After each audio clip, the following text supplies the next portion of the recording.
தேவ செய்தியை கொடுக்கும்படி வாங்க pastor. God bless you pastor. Take your time pastor.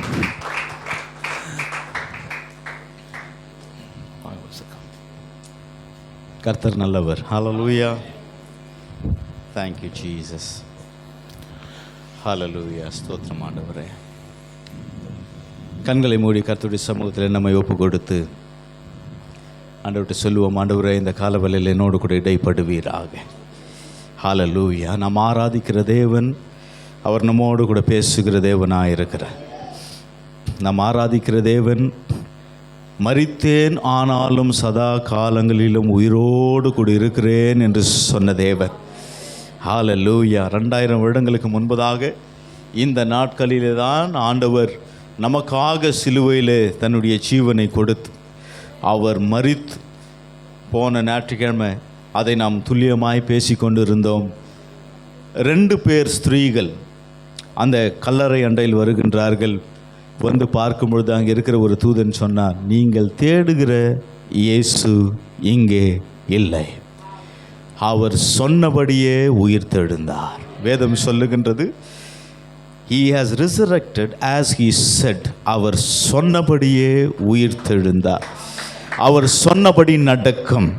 சங்கீதம் 33:9 நாம் வாசிக்கிறோம், அவர் சொல்ல ஆகும், அவர் கட்டளையிட நிற்கும்.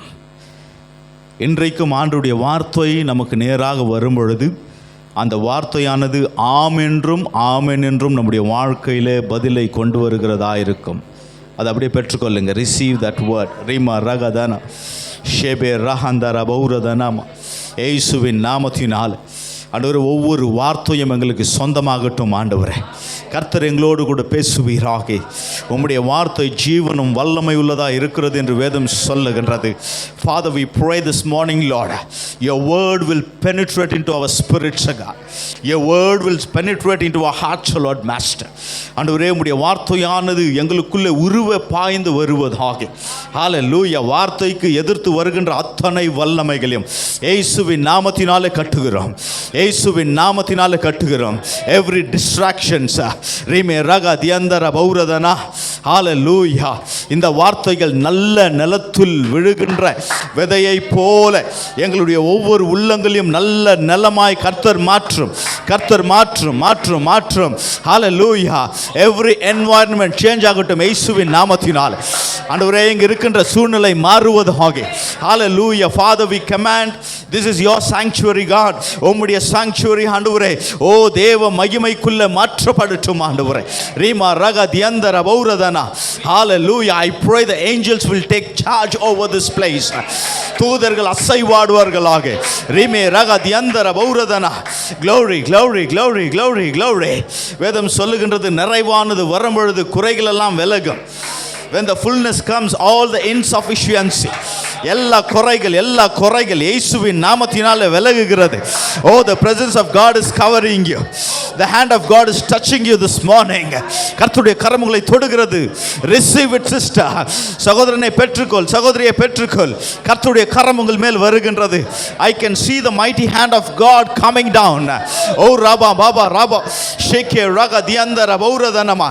பலவீனங்கள் மேலே அவருடைய கரம் இறங்குகின்றது. பலவீனங்கள் மேல் அவருடைய கரம் இறங்குகின்றது. This morning, oh hallelujah, you are going to experience the power of God. You are going to experience the touch of God.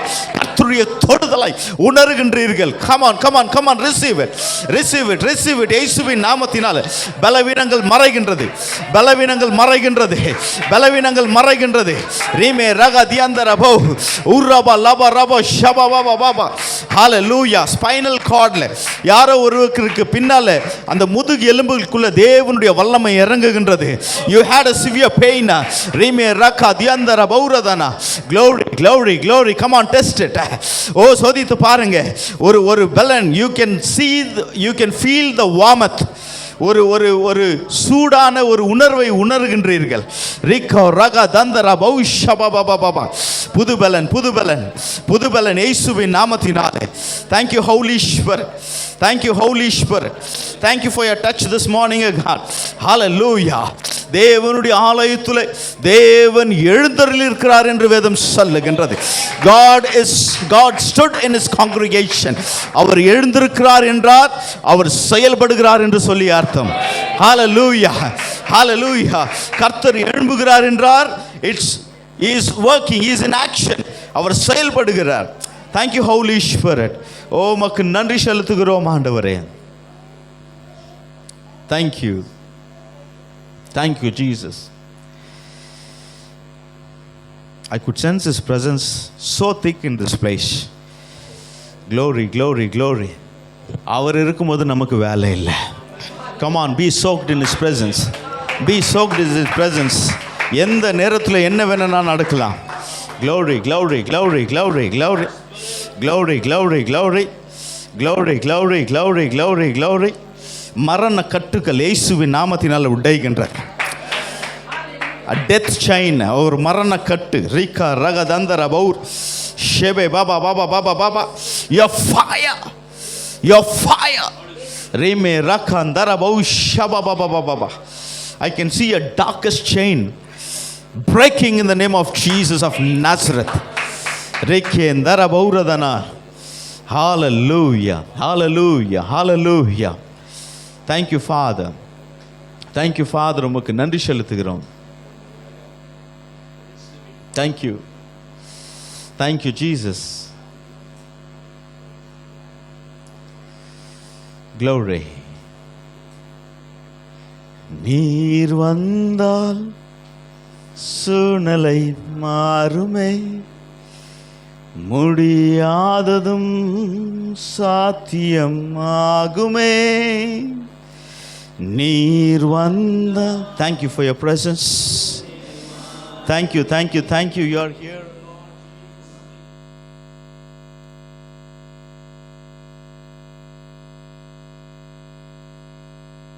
Every impossible thing, every impossible thing, every impossible, every impossible, எல்லா அசாத்தியங்கள், எல்லா அசாத்தியங்கள்.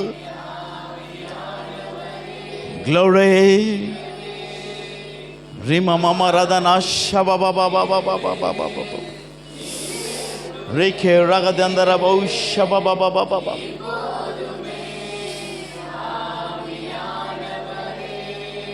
Glory Father. ஆண்டவர் சொல்றார், impossible thing will become possible. சிலருக்கு ஜாப்ல பயங்கரமான ஒரு நெருக்கடி. You have been squeezed all the sides. You are about to take a decision whether I need to quit or find some other job. ஆண்டவர் சொல்றார், கர்த்தருடைய பலன் உங்கள் மேலே இறங்குகிறது. The favor of God is coming upon you. கர்த்தருடைய தயவு உங்கள் மேல் வருகின்றது. எந்த கண்கள் உங்களை தாழ பார்த்ததோ, எந்த கண்கள் உங்களை வெறுத்ததோ, எந்த கண்கள் உங்களை தூக்கி எறிய வேண்டும் என்று எண்ணினதோ, அதே கண்கள் உங்களை அன்னார்ந்து பார்க்கும். ரீமா ரக தந்தர பௌ ஷபா பாபா பாபா ஷபா ரபதியந்தரபா. Every evil eye, I bind it in the name of Jesus of Nazareth. Hallelujah, hallelujah. Thank you Holy Spirit. Thank you Holy Spirit. Thank you Jesus. நன்றி செலுத்துகிறோம். Thank you Lord. தொடர்ந்து கர்த்தருடைய பிரசன்னம் எங்களோடு கூட இருப்பதாக. Hallelujah, glory, glory. இந்த பரிசுத்த ஓய்வு நாளில் கூட கர்த்தருடைய வசனத்தை பகிர்ந்து கொள்ளும்படியாய் அன்போடு கூட முதல் முறையாய் பாஸ்டரை பார்க்குறோம். ஃபோனில் தான் நாங்கள் கான்டாக்ட் செய்தோம். ஆண்டவருடைய அனாதி தீர்மானத்தின்படி கர்த்தர் இங்கே கொண்டு வந்திருக்கிறார். என்னை அழைத்த அன்பு போதகருக்காக, அவருடைய குடும்பத்திற்காக, இந்த சபைக்காக நான் கர்த்தரை துதிக்கின்றேன். கர்த்தர் நல்லவர், அவர் கிருபை என்றும் உள்ளது. ஹல்லேலூயா, பிரைஸ் தி லார்ட். மத்தேயு எழுதின சுவிசேஷம், the Gospel of Matthew chapter 16 and verse 16. 16ஆம் அதிகாரம் 16ஆம் வசனத்தை நாம் வாசிப்போம். மத்தேயு 16:16.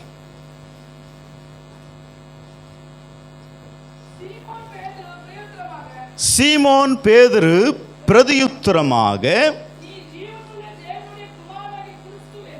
நீ ஜீவனுள்ள தேவனுடைய குமாரனாகிய கிறிஸ்து என்றான்.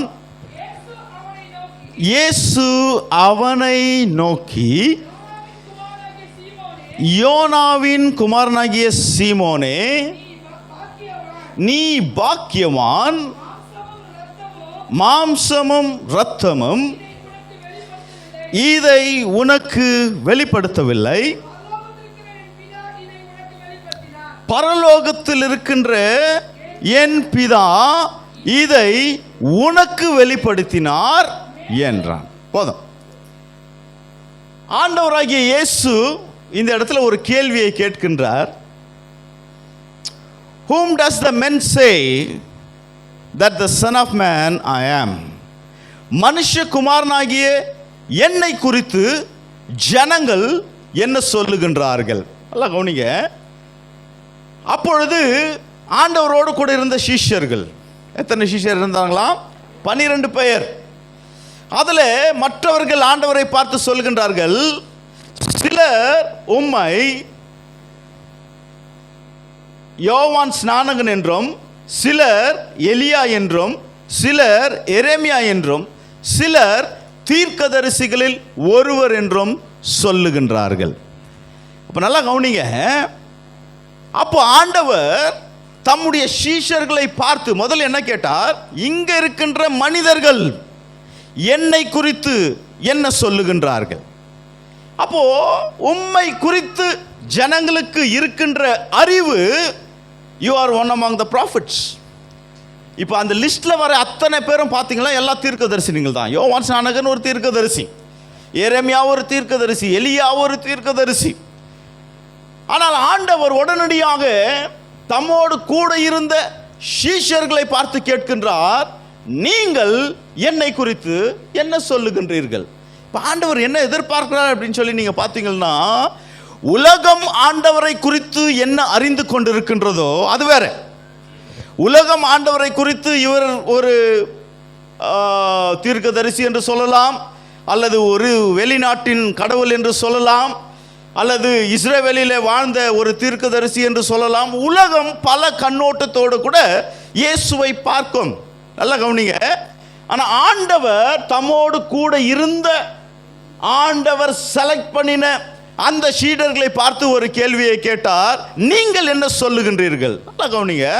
இந்த கேள்வியை கேட்ட உடனே அத்தனை பேரும் அமைதியாக இருந்தார்கள். ஒரு சீடனுடைய வாயிலிருந்து ஒரு வார்த்தை வரவில்லை. ஏன் அமைதியாக இருந்தார்கள் என்று சொல்லி பார்க்கும் பொழுது, எங்களுடைய கருத்தும் அதுதான் என்று சொல்லி அவர்கள் எண்ணினார்கள். What people think we also think the same way. அப்படியாகத்தான் நாங்களும் யோசிக்கின்றோம். நல்லா கவனிங்க. அதற்குள் இருக்கின்ற ஒரு சீடன் சீமோன் பேதுரு, அவன் ஆண்டவரை நோக்கி ஒரு காரியத்தை சொல்லுகின்றான், நீர் ஜீவனுள்ள தேவனுடைய குமாரனாகிய கிறிஸ்து. நல்லா கவனிங்க. இதை சொன்ன உடனே ஆண்டவர் அவனை பார்த்து சொல்லுகின்ற ஒரு காரியம், யோனாவின் குமாரனாகிய சீமோனே, மாம்சமும் இரத்தமும் இதை உங்களுக்கு வெளிப்படுத்தவில்லை. நல்லா கவனிங்க. flesh and blood has not revealed this unto you. சொல்லிட்டு நீ பாக்கியவான். நல்லா கவனிங்க. எந்த வெளிப்பாடு நமக்கு மாம்சத்தினாலும் இரத்தத்தினாலும் வரவில்லையோ அந்த வெளிப்பாடு நம்மை பாக்கியவானாய் மாற்றும். ஹல்லேலூயா. சில நேரத்தில் நமக்கு ரெவலேஷன் எப்படி வரும்னாக்கா ஃப்ளெஷ்ல வரும். ரெவலேஷன் எப்படி வரும்னா கேள்வி ஞானத்தினால வரும். ஆனால் மாம்சத்தினாலும் இரத்தத்தினாலும் வராத ஒரு வெளிப்பாடு நம்மை பாக்கியவான்களாய் மாற்றும். நம்பர் 1. நம்பர் 2, ஆண்டவர் சொன்ன ஒரு காரியம், இதை மாம்சமும் இரத்தமும் வெளிப்படுத்தவில்லை, பரலோகத்தில் இருக்கின்ற பிதா இல்லை, என் பிதா இருக்கா பைபிள்ல? நல்லா கவனிங்க. Okay. My Father who is in heaven has revealed this unto you. என்னுடைய பிதா இதை உனக்கு வெளிப்படுத்தி இருக்கின்றார். நல்லா கவனிங்க. நமக்கு ஆண்டவராகிய இயேசு கிறிஸ்துவுடைய அந்த வெளிப்பாடு எங்கேருந்து வரணும்னு பார்த்தீங்கன்னாக்கா பரலோகத்திலேருந்து வரணும். ஹல்லேலூயா. அப்பொழுது தான் நாம் பாக்கியவான்களாய் மாற முடியும். நல்லா கவனிங்க, ஏன் ஆண்டவர் இந்த கேள்வியை கேட்டார்? நீங்கள் ஒருவேளை 13ஆம் வசனத்தை வாசிக்கும் பொழுது 13ஆம் வசனத்தை வாசிங்க. 16-13 மத்தேயு. பின்பு இயேசு பிலிப்பு செசரியாவின் திசைகளுக்கு வந்த பொழுது தம்முடைய சீஷரை நோக்கி, மனுஷகுமாரனாகிய என்னை ஜனங்கள் யார் என்று சொல்லுகின்றார்கள்? எந்த ஒரு இடத்திற்கு வந்தாராம்? பிலிப்பு செசரா. என்ன அர்த்தம்? அதில் என்ன விஷயம் அடங்கி இருக்கு தெரியுமா இருக்காச்சும்? நல்லா கவனிங்க. எத்தனை பேர் இந்த கலிலேய கடலை பற்றி கேள்விப்பட்டிருக்கீங்க? C of Galilee. சரியா? உங்களுக்கு போர்டு இருந்தால் நல்லா ஒரு மேப் வரைஞ்சி காமிச்சிடலாம். இஸ்ரேல் தேசத்தின் வரைபடத்தை நீங்கள் பார்த்தீங்கன்னாக்கா இந்த இடத்துல ஒரு சின்ன ஒரு ரவுண்டு, ஒரு ஆரஞ்சு மாதிரி போட்டுங்களேன், அதுதான் சி ஆஃப் கேலிலி. அங்கேருந்து நேராக ஒரு கோடு போட்டிங்கன்னாக்கா அந்த கோடு தான் யோர்தான் நதி. அதற்கு கீழே கொஞ்சம் உங்கள் மலேசியா பாஷையில் சொன்னால் ஒரு டோரியன் பழத்தை நீங்கள் வரைஞ்சிங்கன்னாக்கா அதுதான் செவக்கடல் அல்லது சால்ட் சி. இந்த பக்கம் ஒரே ஒரு லைன் பேரலெல்லாம் வந்துடும். இப்போ இந்த 2 லைன் தான் இஸ்ரேலுடைய தேசம். அப்போது இந்த கலிலேயா, இந்த கடலை 2 பகுதி இருக்கின்றது. ஒன்று வெஸ்ட் மேற்கு, இன்னொன்று கிழக்கு ஈஸ்ட். அப்போது இந்த வெஸ்ட் பகுதியில் இருக்கின்ற ஊரெல்லாம் எதுன்னு பார்த்தீங்கன்னாக்கா தைபேரியு, மக்தலா. மரியா கேள்விப்பட்டிருக்கீங்களா? கப்பர்நாவும் கேள்விப்பட்டிருக்கீங்களா? அதுக்கப்புறம் நாசரேத்து. இதெல்லாம் எங்கே வரும்னாக்கா வெஸ்ட் சைடில் வரும். இங்கெல்லாம் யார் வாழ்ந்தார்கள் என்று சொல்லி பார்க்கும் பொழுது முழுக்க யூதர்கள் வாழ்ந்தார்கள். கம்ப்ளீட்டாக இந்த ரீஜனில் யூதர்கள் இருந்தார்கள். அதே நேரத்தில் இந்த கடலின் நீங்கள் அடுத்த பகுதி நீங்கள் வந்தீங்கன்னாக்கா அந்த ஈஸ்டர்ன் சைடில் பிலிப்பு செசரா இருக்கின்றது. அதற்கு மேலே போனீங்கன்னா கோராசின் என்று சொல்லி ஒரு இடம் இருக்கின்றது. அதிலிருந்து கீழே வரும்போது பெத்சைதா என்று சொல்லக்கூடிய ஒரு இடம் இருக்கின்றது.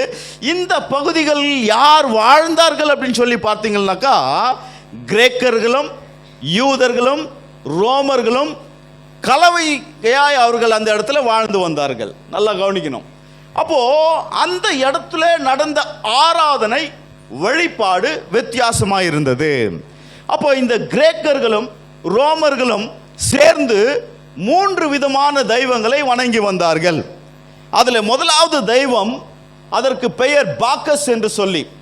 இந்த பாக்கஸ் என்று சொல்லக்கூடிய அந்த தெய்வம் எப்படி இருக்கும்னாக்கா நிர்வாணமாக இருக்கும். நெல்லியா அந்த அந்த அந்த தெய்வத்தின் மேலேயே அந்த சடையிலெல்லாம் அப்படியே சர்ப்பங்கள் இருக்கிறதை போல இருக்கும். நீங்கள் அடித்து பார்க்கலாம்.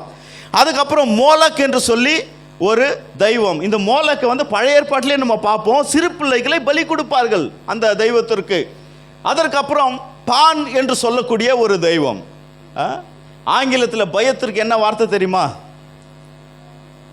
ஆங்கிலத்தில் பயத்திற்கு என்ன வார்த்தை? பேனிக். ஓகே, இந்த பேனிக் என்று சொல்லக்கூடிய அந்த லத்தீனில் வருகின்ற ஆங்கில வார்த்தையானது பான் என்கின்ற அந்த தெய்வத்திலிருந்து எடுக்கப்பட்டது தான்.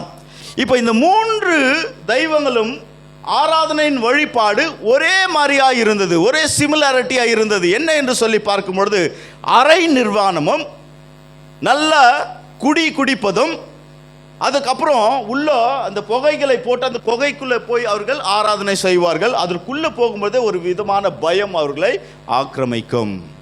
அப்போ இந்த பகுதியில் தான் ஆண்டவராகிய இயேசு கிறிஸ்து வந்து அங்கே அமர்ந்து தம்முடைய சீஷர்களை பார்த்து சொல்லுகின்றார்கள், இப்படியாக ஒரு பயங்கரமான ஒரு வாழ்க்கை வாழுகின்ற, ஒரு வேசித்தனமான ஒரு வாழ்க்கை வாழுகின்ற அல்லது பிசாசை வழிபடுகின்ற இந்த ஜனங்கள் என்னை குறித்து என்ன சொல்லுகின்றார்கள்? அப்போதான் சீஷர்கள் சொல்கிறாங்க, சிலர் உங்களை என்ன சொல்கிறாங்க, ஏன்னா அந்த பக்கம் நடந்த எல்லா விஷயமும் இவங்க கேள்விப்பட்டிருக்கிறாங்க.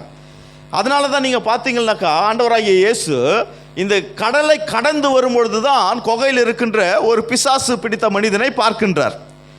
ஓகே, அது கெனசரத்திலிருந்து அப்புறத்துக்கு அது கடக்கும் பொழுது, கலிலேயாவுக்கு தான் கெனசரத் என்ற இன்னொரு பெயர்.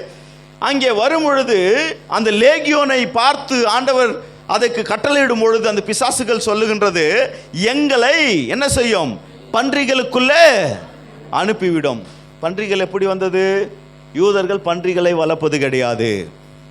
அப்போ இந்த பன்றிகள் எந்த பகுதியில் இருந்துச்சுனாக்கா, நான் சொன்ன இந்த கிழக்கு பகுதியில். ஏனென்றால் கிரேக்கர்கள் அவர்களுடைய தெய்வத்திற்கு, ஜெயஸ் என்று சொல்லக்கூடிய தெய்வத்திற்கு பன்றிகளை அவர்கள் பலியாக செலுத்தி கொண்டிருந்தார்கள். ஆகவே தான் அந்த பக்கத்தில் இருக்கிறது. நல்லா கவனிங்க. சில நேரத்தில் 2 நாளைக்கு முன்பதாக நான் ஜெபித்து கொண்டிருக்கும் பொழுது என்னுடைய ஹோட்டல் ரூமில் ஒரு விஷயத்தை ஆண்டவர் வெளிப்படுத்தினார். எந்த இடங்கள் எல்லாம், நல்லா கவனிங்க, எந்த இடமெல்லாம் தண்ணீர்னால சுற்றி இருக்கின்றதோ, ஒரு ஹைலாண்ட் மாதிரி, அந்த தண்ணீருக்குள்ள மெரைன் ஸ்பிரிட்ஸ் என்று சொல்லி இருக்கின்றது. தெரியுமா இதெல்லாம்? இந்த மெரைன் ஸ்பிரிட்ஸ் என்னென்ன காரியங்களை கண்ட்ரோல் பண்ணுது அப்படின்னு பார்த்தீங்கன்னாக்கா, ஜனங்களை வேசித்தனத்திலையும் இச்சையிலையும். இந்த மெரைன் ஸ்பிரிட் தான் நம்முடைய ஃபினான்ஸை கண்ட்ரோல் பண்ணுதான், எக்கனாமிக்ஸ் இல்லையா? அப்போது பயங்கரமான இந்த பொலிட்டிக்கல் ரீதியான ஒரு அநியாயங்கள். இப்போ நீங்கள் பார்த்தீங்கன்னாக்கா, இந்த மாதிரி இடத்துல தான் பயங்கரமான பாவங்கள் நிரம்பி இருக்கும். ஸோ அந்த இடத்துல அப்பேற்பட்ட ஒரு பாவங்கள் இருக்கின்றது. ஆண்டவராகிய இயேசு ஒரு கேள்வியை கேட்கின்றார், நீங்கள் என்னை குறித்து என்ன சொல்கின்றீர்கள்? நல்லா கவனிங்க. நாம் ரட்சிக்கப்பட்டிருக்கிறோம், நாம் தேவ ஆலயத்துக்கு வந்திருக்கிறோம் என்றால் தேவன் நம்மை கொண்டு ஒரு பெரிய விடுதலையை கொடுக்க அவர் ஆவலாக இருக்கின்றார். ஹல்லேலூயா. ஆகவே தான் கர்த்தர் உங்களையும் என்னையும் அழைத்து இருக்கின்றார். அப்போ நல்லா கவனிங்க. அங்கே இருந்த 11 பேரும் அவர்களோடு கூட கலந்தவர்களாய் அல்லது இயேசுவை குறித்து ஒரு வெளிப்பாடு இல்லாதவர்களாய் இருக்கிறபடியால் அவர்கள் ஆண்டவருக்காக பெரிய காரியங்களை செய்ய முடியாமல் போய்விட்டது. ஆனால் சீமோன் பேதுரை பார்க்கும் பொழுது அவன் சொல்லுகின்றான், நீர் ஜீவனுள்ள தேவனுடைய குமாரனாகிய கிறிஸ்து. அப்போ இந்த இடத்துலையும் நான் அதோடைய மூல பாஷை, அதோடைய ஒரிஜினல் டெக்ஸ்டில் நான் வாசித்து பார்த்தேன். நான் ஒரு பைபிள் காலேஜில் டீச்சராக இருக்கிறேன். அது மாத்திரமல்லாமல் இந்த ஹீப்ரூ லாங்குவேஜை கற்று அதை நான் ஒரு 12 இயர்ஸாக ஹீப்ரூ லாங்குவேஜை நான் கற்றுக் கொடுத்துட்டு இருக்கிறேன். ஸோ ஆகவே இஸ்ரேலில் இருக்கின்ற the Hebrew University of Jerusalem, அதில் இருக்கிற ஆர்கியாலஜி டிபார்ட்மெண்ட்டில் சில ரிசர்ச்காகவும் நான் போய் வந்திருக்கின்றேன். ஆகவே அந்த மொழியில் பார்க்கும்பொழுது அங்கே சற்று வித்தியாசமாக இருக்கின்றது. என்ன வித்தியாசம் அப்படின்னு சொல்லி பார்த்தீங்கன்னாக்கா, நம்ம தமிழில் பார்க்குறோம், நீர் ஜீவனுள்ள தேவனுடைய குமாரனாகிய கிறிஸ்து. நீர் அப்படி தான் வரும். ஆனால் இந்த எபிரேய மொழியில் பார்க்கும் பொழுது நீர்தான் அவர் ஜீவனுள்ள தேவனுடைய குமாரனாகிய கிறிஸ்து. அது எப்படி வரும்னாக்கா, அட்டஹு அமஷியா பென் எலோஹிம் ஹயிம் அப்படின்னு வரும். நல்லா கவனிங்க. நீர்தான் அவர். நீங்கள் தமிழில் கவனிச்சிங்கன்னாக்கா, நீர் என்றால் என்ன? அது ஒரு நபரை குறித்து பேசுகின்றது. அவர் என்றால் என்ன? அவரை குறித்து தான் பேசுகின்றது. ஆனால் பேதுரு அப்படி தான் உபயோகப்படுத்துகிறார். இப்போ என்கிட்ட ஒரு ஹீப்ரூ நியூ டெஸ்ட்மெண்ட்டே வச்சுருக்கிறேன். அது அண்டர்லைன் போட்டு என்னுடைய பிபிடி போடும்போது அதை நான் போட்டு காமிப்பேன். சரியா? அப்போ நீர்தான் அவர் என்று சொல்லும் பொழுது அந்த அவர் என்கின்ற வார்த்தை எங்கே இருந்து பேதுரு சுட்டி காண்பிக்கிறார் என்றால், ஆதியாகமம் 3ஆம் அதிகாரம் 15ஆம் வசனம். உன் வித்துக்கும் அவள் வித்துக்கும் நான் பகையை உண்டு பண்ணுவேன், அவர் உன் தலையை நசுக்குவார், நீ அவருடைய குதிகாலை நீ நடுக்குவாய் என்று சொல்லி வேதம் சொல்லுகின்றது. நல்லா கவனிங்க. அப்போ பேதுரு எங்கே தொடுகிறார் என்று சொல்லி பார்க்கும் பொழுது, ஆண்டவராகிய இயேசுதான் மேசையா. நீர் ஏதேன் தோட்டத்தில் வாக்கு பண்ணின பிசாசின் தலையை நொறுக்கும்படியாய் ஏற்படுத்தப்பட்ட மேசியா நீர்தான் என்று சொல்லி அவர் சொல்லுகின்றார். கவனிங்க. இன்னைக்கு நமக்கு வெளிப்பாடு எப்படியெல்லாம் இருக்கலாம். சில நேரத்தில் நம்ம பார்க்கும்போது நமக்கு வர்றதெல்லாம் வெளிப்பாடு எப்படின்னு பார்த்தீங்கன்னாக்கா, ஆண்டவர் எனக்கு நல்லது செஞ்சிருவார், ஆண்டவர் எனக்கு இந்த தரிசனத்தை காமிச்சிட்டாரு, இந்த ஒரு சொப்பனத்தை காமிச்சார். அப்படி கிடையாது. ஆண்டவர் நமக்கு கொடுக்கின்ற ஒரு வெளிப்பாடு என்ன என்று சொல்லி பார்க்கும் பொழுது, பிசாசின் கிரியைகளை முறியடிக்கும்படியாகவே மனுஷகுமாரன் இந்த பூமிக்கு வந்தார். ஹல்லேலூயா. அவர் பிசாசின் கிரியைகளை நசுக்கி நம்முடைய காலின் கீழே போட்டிருக்கிறார் என்று சொல்லி வேதம் சொல்லுகின்றது. ஆகவே அவர் இந்த பிசாசின் காரியங்களை அழிக்கும்படியாய் வந்தார் என்ற ஒரு வெளிப்பாடு நமக்கு இருக்க வேண்டும். இன்னைக்கு கவனிங்க, அநேகர் நம்முடைய வாழ்க்கையில் நம்ம பார்க்கும் பொழுது சில நேரத்தில் நம்முடைய சூழ்நிலையை பார்த்து நாம் ஏமாந்து போகின்றோம். நம்முடைய சூழ்நிலையை பார்த்து நம்முடைய விசுவாசம் குறைந்து போகின்றது. ஆனால் வேதம் பார்க்கும் பொழுது ஆண்டவர் வித்தியாசமாய் நமக்கு சொல்லுகின்றார். ஏசாயாவின் தீர்க்கதரிசன புத்தகம் 40ஆம் அதிகாரம் 31ஆம் வசனத்தை ஒருவர் வாசியுங்கள். ஏசாயா 40:31. கர்த்தருக்கு காத்திருக்கிறவர்களோ புது பலன் அடைந்து கழுகுகளைப் போல சேட்டைகளை அடித்து எழும்புவார்கள். அவர்கள் ஓடினாலும் இளைப்படையார்கள், நடந்தாலும் சோர்ந்து போகார்கள். நல்லா கவனிங்க, இந்த 40ஆம் அதிகாரம் முழுக்க முழுக்க எதை குறித்து பேசுகிறது அப்படின்னு சொல்லி நீங்க பார்த்தீங்கன்னா, 1ஆம் வசனத்தை வாசிங்களேன். என் ஜனத்தை ஆற்றுங்கள், தேற்றுங்கள்,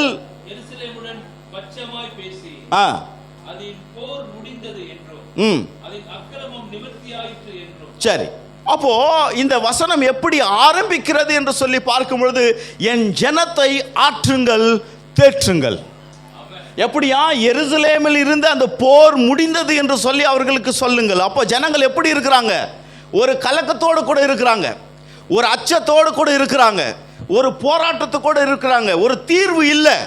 எப்போதுதான் இந்த போர் ஓயுமோ, எப்பொழுதுதான் எங்களுக்கு விடுதலை கிடைக்குமோ என்று சொல்லி அவர்கள் கலங்கி இருக்கும் பொழுது தீர்க்கதரிசி இப்படி ஆரம்பிக்கின்றார், என் ஜனத்தை நீங்கள் ஆற்றுங்கள் என்று சொல்லி. யார் சொல்றாரா? தேவனாகிய கர்த்தர் சொல்லுகிறார். அப்போ இந்த முழு அதிகாரத்தை நீங்க வாசித்து வரும் பொழுது எப்படி தம்முடைய ஜனங்களை பாதுகாக்கிறார் என்று சொல்லிதான் ஆண்டவர் சொல்லுகின்றார். 9ஆம் வசனத்தை வாசிங்க. சியோன் என்னும் சுவிசேஷியே, நீ உயர்ந்த பர்வதத்தில் ஏறு. எருசலேம் என்னும் சுவிசேஷியே, நீ உரத்த சத்தமிட்டு கூப்பிடு, பயப்படாமல் சத்தமிட்டு யூதா பட்டணங்களை நோக்கி இதோ உங்கள் தேவன் என்று கூறு. நல்லா கவனிங்க, சியோன் என்றால் எது? சியோன் நகரம். எருசலேம் என்றால் எது? ரெண்டும் ஒரே இடம்தான். எருசலேம் மலைகளினால் சூழ்ந்து இருக்கின்றது. கொஞ்சம் அந்த இஸ்ரேலுடைய அந்த ஒரு மேப்பை நம்ம பார்த்துக்குவோம். மேல் பகுதியில் நாசரேத்து, கானா இதெல்லாம் இருக்கின்றது. அது கீழே சமரியா இருக்குது. அதுக்கு நடுவில் எருசலேம் இருக்கும். இந்த எருசலேமுக்கு தான் ஒரு பகுதிக்கு பேர் தான் சியோன். எருசலேமில் தான் தேவாலயம் இருக்கின்றது. சியோன் பர்வதத்தின் மேலே தான் தேவாலயம் இருக்கின்றது. ரெண்டு பகுதியாக இருக்குது. அந்த எருசலேம் சியோனுக்கு கீழே தான் யூதா தேசம் இருக்கின்றது. யூதா வந்து சவுத்து, இஸ்ரேல் வந்து நார்த். இதுதான் பைபிளுடைய ஒரு இது. அப்போ ஆண்டவர் சொல்றாரு, சியோன் என்னும் சுவிசேஷகியே, எருசலேம் என்னும் சுவிசேஷகியே, நீ சத்தமிட்டு யூதா தேசத்தை பார்த்து நீ என்ன சொல்? இதோ உங்கள் தேவன் என்று கூறு. அப்ப நல்லா கவனிங்க, ஆரம்பத்தில் வசனம் ஆரம்பிக்கும் பொழுது ஒரு போர், ஒரு போராட்டம். எங்களுக்கு சமாதானம் இல்லை, எங்களுக்கு எப்பொழுது முடிவு வரும் என்று சொல்லி இந்த சூழ்நிலை இருக்கும் பொழுது, இப்போ நமக்கு பார்க்கும் பொழுது பலவிதமான பிரச்சனைகள் என்று சொல்லி வைத்துக் கொள்ளுவோம். ஆண்டவர் சொல்லுகின்றார், ரெண்டு பேரை கொடுத்து ரெண்டுத்துக்கும் ஒரே பேரை கொடுக்கின்றார், சுவிசேஷகியே.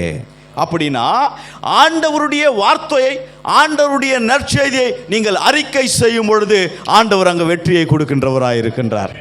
ஹல்லேலூயா, ஆமென். அப்போ இந்த புதிய ஏற்பாட்டில் பார்க்கும்பொழுது ஒரே ஒரு கம்பேரிசன் பண்ணுறோம் பாருங்களேன். இப்போ பேதுரு கடலில் அவர்கள் போய்கொண்டு இருக்கின்றார்கள். ஒரு பலத்த ஒரு புயல் காற்று வீசுகின்றது. அந்த புயல் காற்று வீசும் பொழுது இவர்கள் எல்லாம் அப்படியே கலங்கி நிற்கின்றார்கள். என்ன செய்வது என்று சொல்லி தெரியாமல் அவர்கள் அச்சத்தோடு கூட இருக்கும் பொழுது ஆண்டவராகிய இயேசு கிறிஸ்து கடலின் மேல் நடந்து வருகிறார். அவர் நடந்து வரும்பொழுது பேதுரு பார்த்து சொல்றான், ஆண்டவரே நீராயிருந்தால் எனக்கு கட்டளை கூடும், நானும் என்ன செய்கின்றேன், கடலின் மேலே நடக்கின்றேன். அப்போ ஆண்டவர் சொல்றார் வா என்று சொல்லும் பொழுது பேதுரும் அடி எடுத்து கடலின் மேலே தண்ணீர் மேலே நடந்து போகிறார். வேதம் சொல்லுகின்றது, ஆண்டவரை பார்க்கும் பொழுது இவனுக்கு அடையாளம் தெரியவில்லை இல்லையா? அப்படித்தானே பைபிள் சொல்லுது. அவர்களை பார்த்து ஒரு ஸ்பிரிட், ஒரு ஆவியோ என்று எண்ணுகின்றார்கள், மங்களாய் தெரிகின்றது. அப்படி என்றால் ஆண்டவர் கொஞ்சம் தூரத்தில் இருந்திருக்கிறார்.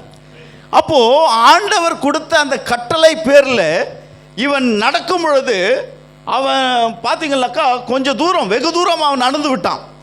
ஆண்டவர் கிட்ட வரும் பொழுது அவனுடைய பார்வை அங்கே வீசின ஒரு சூறாவளியை நோக்கி போனது. அந்த ஸ்ட்ராமை திரும்பி பார்த்த உடனே வேதம் சொல்லுகின்றது அவன் முழுகினான். நல்லா கவனிங்க, அவன் முழுகிறதுக்கும் ஆண்டவருக்கு இருந்த டிஸ்டன்ஸ் எவ்வளோன்னு பார்த்தீங்கன்னாக்கா அவர் கை கொடுத்து தூக்குற ஒரு டிஸ்டன்ஸில் தான் இருக்கிறான். அப்போ ஆண்டவர் எடுத்துட்டு ஒரே ஒரு வார்த்தையை சொல்கிறாரு, ஏன் சந்தேகப்பட்டாய்? புரியுதா? இப்போ இப்படியே நம்ம கொஞ்சம் பழைய ஏற்பாட்டுக்கு போவோம். தானியேல் 3ஆம் அதிகாரத்தில் நாம் பார்க்கும் பொழுது அந்த இடத்துல ஒரு பெரிய ஒரு சவால். நேபுகாத்நேச்சர் என்ன செய்கின்றார், ஒரு பெரிய பொற்சிலையை வைத்து இந்த சிலையை அந்த பாபிலோனில் இருக்கின்ற எல்லோரும் என்ன செய்ய வேண்டும், வணங்க வேண்டும்.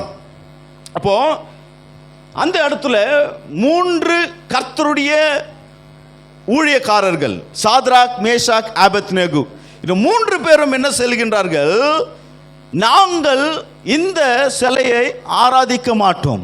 அவங்க கொடுக்குற ஒரு சேலஞ்சை பாருங்க. ராஜாவாகிய நீர் அறிய வேண்டியது, உம்முடைய கைக்கும் இந்த அக்னிக்கும் நாங்கள் ஆராதிக்கிற தேவன் எங்களை தப்புவிக்க வல்லவர். ஒருவேளை அவர் தப்புவிக்காமல் போனாலும் நாங்கள் என்ன செய்ய மாட்டோம், ஆராதிக்க மாட்டோம். இங்க என்ன இருக்கின்றது, அக்னி இருக்கின்றது. பேதுருவுக்கு என்ன இருந்தது, தண்ணீர் இருந்தது. புரியுதா உங்களுக்கு? அப்போ இவர்கள் ஆராதிக்காமல் வைராகியமாய் நின்றபடியால் வேதம் சொல்லுகின்றது அவர்களை தூக்கி அக்னியிலே போட்டார்கள். வெறும் அந்த அக்னியில போடல, 7 மடங்கு அந்த சூளையை பெரிதாக்கினார்கள் என்று சொல்லி நாம் பார்க்கின்றோம். ஆனால் ஒரு ஆச்சரியம் அங்கே காத்திருக்கின்றது. நல்லா கவனிங்க, பேதுரு ஆண்டவராகிய இயேசுவின் முகத்தை பார்த்தான். பேதுரு ஆண்டவரோடு கூட பேசினான், ஆண்டவரோடு கூட நடந்தான், ஆண்டவர் செய்த அற்புதங்களை அவன் சாட்சியாய் கண்டான். ஆனால் ஷாத்ராக், மேஷாக், ஆபத்நேகோ மனுஷகுமாரன் எப்படி இருப்பார் என்று சொல்லி அவர்களுக்கு தெரியாது. புரிஞ்சிச்சா உங்களுக்கு? நல்லா கவனிங்க, அவர் எப்படி இருப்பார் என்று சொல்ல தெரியாது.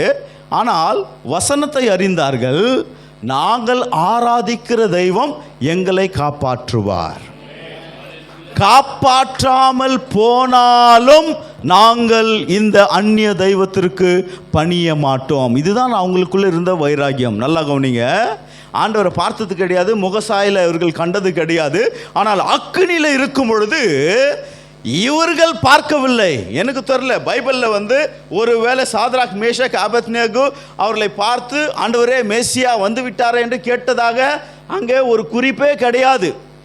ஒருவேளை நம் மத்தியில் ஒருவர் இருக்கிறார் என்று எண்ணியிருந்தாலும் ஒரு தூதன் என்று சொல்லிதான் அவர்கள் எண்ணியிருக்கலாம். ஆனால் அவர்களுக்கு தெரிந்ததெல்லாம், நாம் அக்னியில் இருக்கின்றோம், ஒன்றும் என்னை சேதப்படுத்தவில்லை. நல்லா கவனிங்க, ராஜா கிட்ட வருகிறான்.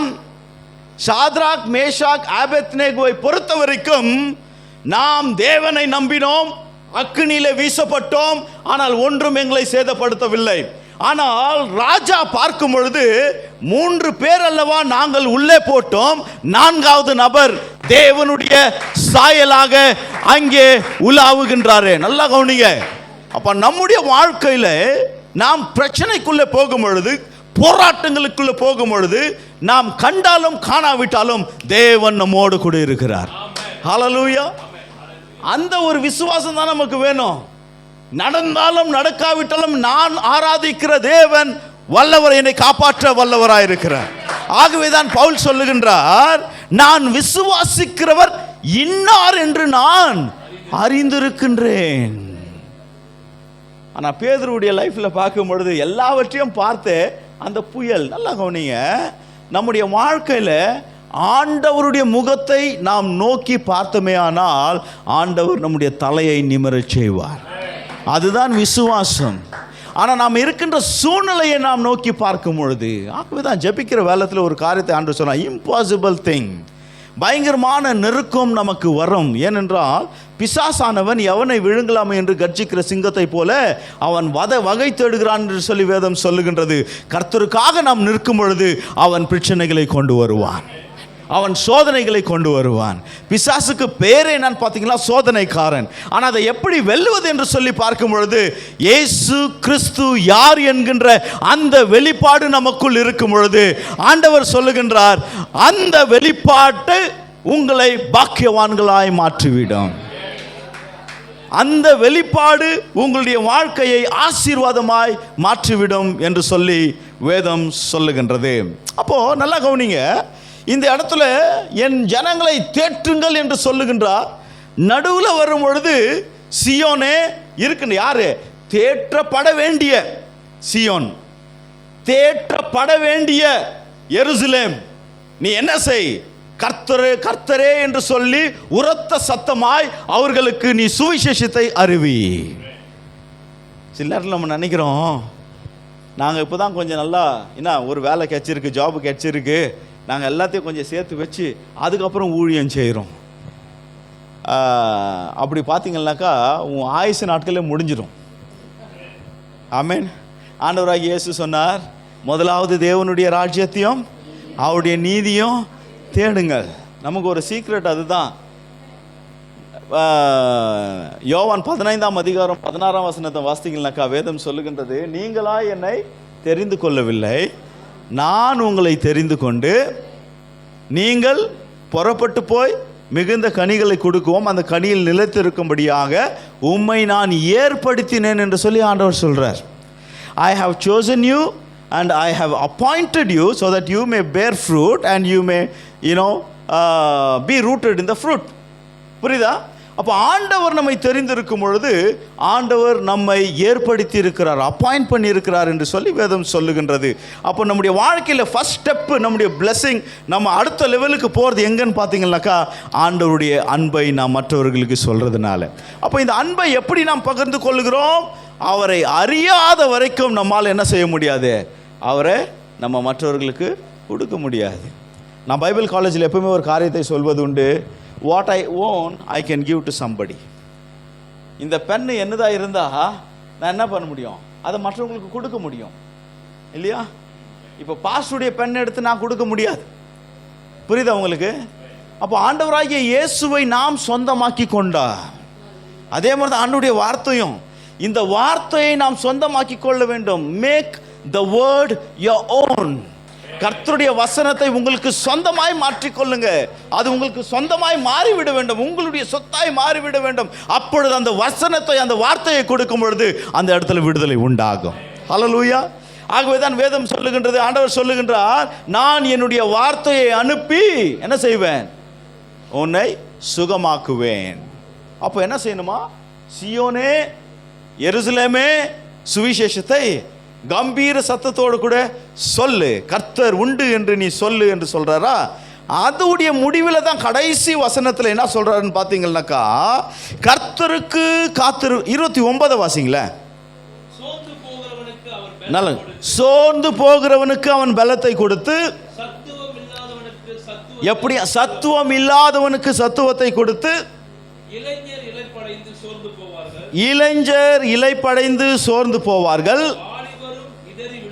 வாலிபரும் இடறி விடுவார்கள். போதும். இளைஞர் இலைப்படைந்து சோர்ந்து போவார்கள் அப்படின்னா என்ன அர்த்தம்? இளைஞர் இலைப்படைந்து சோர்ந்து போவாங்க. இளமையுடைய நாட்கள் என்ன, இளைஞர்களுடைய வேலை என்ன, இளைஞர்கிட்ட நம்ம என்ன எதிர்பார்க்குறோம் சொல்லுங்களேன், அப்பா அம்மா சொல்லுங்க. ஒரு வாலிபம் உங்களுடைய வீட்டில் இருந்தால் நீங்கள் என்ன எதிர்பார்க்குறீங்க? சொல்லுங்க சிஸ்டர். வேலை செய்யணும். அதே தான் கர்த்தர் சொல்றார். அப்போ நல்லா கவனிங்க, இந்த வசனம் எதை பேசுகிறது என்றால், அவர்கள் இலை படைந்து சோர்ந்து போகின்றார்கள். வாலிபர்கள் அடுத்து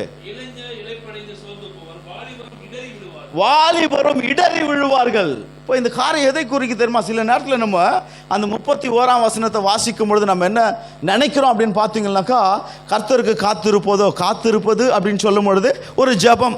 அந்த ஜபம் செய்யும்போது நமக்கு ஒரு புது பலன், எப்படியோ ஒரு மாய ஜாலமாக நடக்கிறதை போல. அப்படி கிடையாது. நல்லா வாசிங்க. இப்போ அந்த 31ஆம் வசனத்தை வாசிங்க, நான் எக்ஸ்பிளைன் பண்ணுறேன். கர்த்தருக்கு காத்திருக்கிறவர்களோ புது பலன் அடைந்து கழுகுகளைப் போல சேட்டைகளை அடித்து எழும்புவார்கள். ஓடினாலும் இளைப்படையார்கள், நடந்தாலும் சோர்ந்து போவார்கள். அதுக்கு முன்னாடி இளைப்படைந்து சோர்ந்து போனார்கள், வாலிபர்கள் இடறினார்கள். அப்ப இந்த இடத்துல என்ன சொல்லுகின்றது? அவர்கள் ஓடினாலும், சும்மாவே இளைப்படைந்து அவன் என்ன பண்ணானா? சோர்ந்து போயிட்டானா, சும்மாவே இடறி விழுந்தானா. ஆனா இந்த இடத்துல ஓடினாலும், அடுத்து நடந்தாலும், இது ரெண்டுக்கு ஒரு அர்த்தம் இருக்குங்க. இந்த ஓடுவது என்று சொல்லும்போது எதை குறிக்கிறது என்றால், நம்முடைய வேலையை குறிக்கின்றது.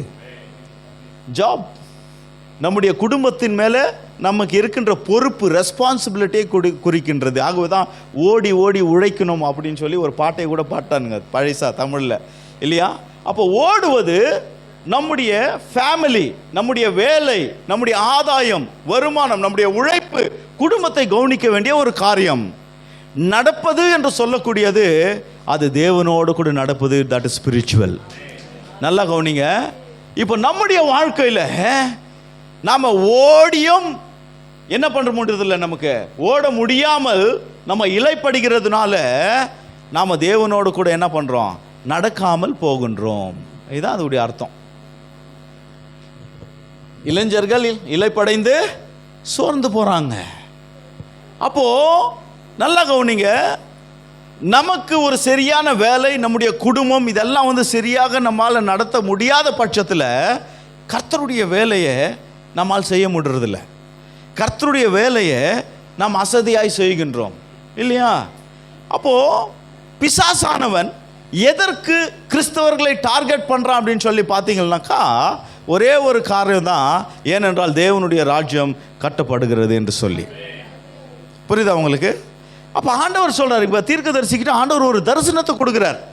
அப்போ அவர் சொல்லும் போது என்ன சொல்கிறாருனாக்கா, கர்த்தருக்கு காத்திருக்கிறவர்களோ. நல்லா கவனிங்க, இந்த காத்திருக்கிறது என்று சொல்லக்கூடிய தமிழ் வார்த்தை, ஆங்கிலத்தில் those who wait upon the Lord, இந்த வெயிட் என்று சொல்லக்கூடிய வார்த்தை ரெண்டுமே பார்த்தீங்கன்னாக்கா இட்ஸ் அ பாசிவ் வேர்டு. புரியுதா? செயலற்ற. ஆமாம், காத்திருக்கிறதுனாக்கா ரயில்வே ஸ்டேஷன்லேயும் காத்திருக்கிறான், பஸ் ஸ்டாப்லேயும் காத்திருக்கிறான், சிலர் பார்க்கில் உக்காந்து பொண்ணு வரோன்னு காத்திருக்கிறான், இல்லையா? சிலர் என் ஆள் பைக் எடுத்துன்னு வருவான்னு காத்திருப்பாங்க. அதுக்கும் இதுக்கும் சம்பந்தம் கிடையாது. இது பாசிவ், இல்லையா? அப்போது நம்ம பாசிவாக செயலற்ற தன்மையில் காத்திருந்தோம்னாக்கா வாழ்க்கையில் சோர்ந்து போயிடுறோம்.